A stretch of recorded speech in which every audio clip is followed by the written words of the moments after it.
Asian Institute of Technology and Education, isang paaralan na matatagpuan sa Chaong, Quezon. Ang AIT, higit sa isang paaralan lamang, ay naglilingkod bilang isang simbolo ng pangalawang tahanan para sa mga mag-aaral na naghahanap ng ligtas at nag-aalagaing kapaligiran. Sa dedikasyon sa pagtataguyod ng isang paligid na malaya sa droga ay maliwanag na naipapakita. Sa pamamagitan ng iba't ibang mga programa, ang EIT ay aktibong nagsusulong ng mga wastong pamumuhay at nagpapalaganap ng aktibidad na makakatulong sa bawat individual upang makaiwas sa iligal na substansya. Bilang SC President, nagkakaroon kami ng programa patungkol sa illegal drugs. Dito, binabahagi namin kung paano nga ba makakaiwas sa illegal drugs. Ang mga seminar na laban sa droga ay nagsisilbing pundasyon ng kanilang mga programa at aktibidad. Sa pamamagitan ng mga sesyon at pagsasalin-salin ng kaalaman, binibigyan ng institusyon ang kanilang mga mag-aaral ng kaalaman at kahalagahan ng pag-iwas sa droga.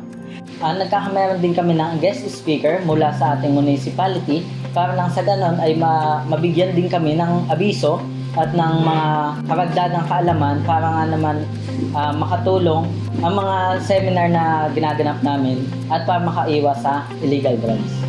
So yung mga activities ng school to promote healthy lifestyle sa ating mga estudyante para maiwasan nila yung ma-engage sila sa pinagbabawal na gamot.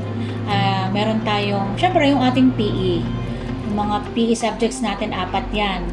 Exercises, dance, mga subjects na may kinalaman sa physical education. Bukod dito, taon-taon, sa gitna ng mga hamon sa araw-araw na pag-aaral, ang AITE ay naglalaan ng panahon para sa NSG Founding Anniversary, isang tradisyon ng institusyon na ipinagdiriwang sa pamamagitan ng sports fest at iba pang paligsahan.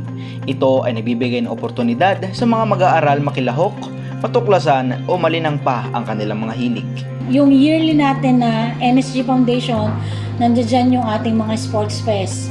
Iba't ibang klase ng palaro kung saan ang ating mga estudyante ay ini-encourage natin na ano-ano ba yung mga sports na gusto nilang salihan.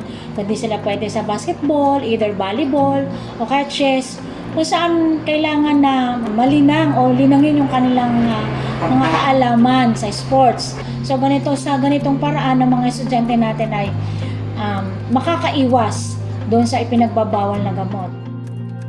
Madaming sports dito na nagaganap and pwede nitong ma-alternate yung mga isip ng bata para hindi sila ma-impluwensyahan ng ibang tao na malapit sa droga o mga nagdodroga. Para mas isipin nila na mas masaya umattend o makilahok sa mga ganitong events sa school. Madami siyang naitutulong lalo na sa mental health and physical health ng mga bata and napapaliwanag ng school kung bakit kailangan na umattend dito.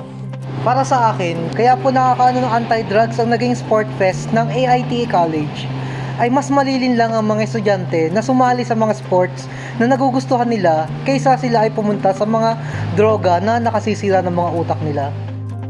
Ang AIT College ay nakilahok din o nakikilahok doon sa yearly na ginagawang project ng Municipality of Chaong. Ito yung tinatawag nating MADAC.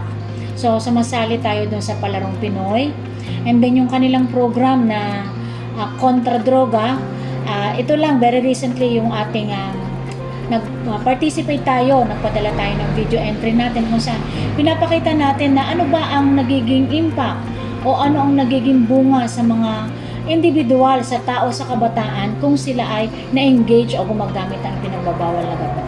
Sa mga pamamaraang ito ay napapanatili at napapangalagaan ng AITE ang isang komunidad na malaya sa iligal na droga. Ang bawat isang mag-aaral ng Asian Institute of Technology and Education ay binibigyan ng pagkakataon na ma-develop pa ang iba't ibang klase ng skills, iba't ibang klase ng talent na meron sila.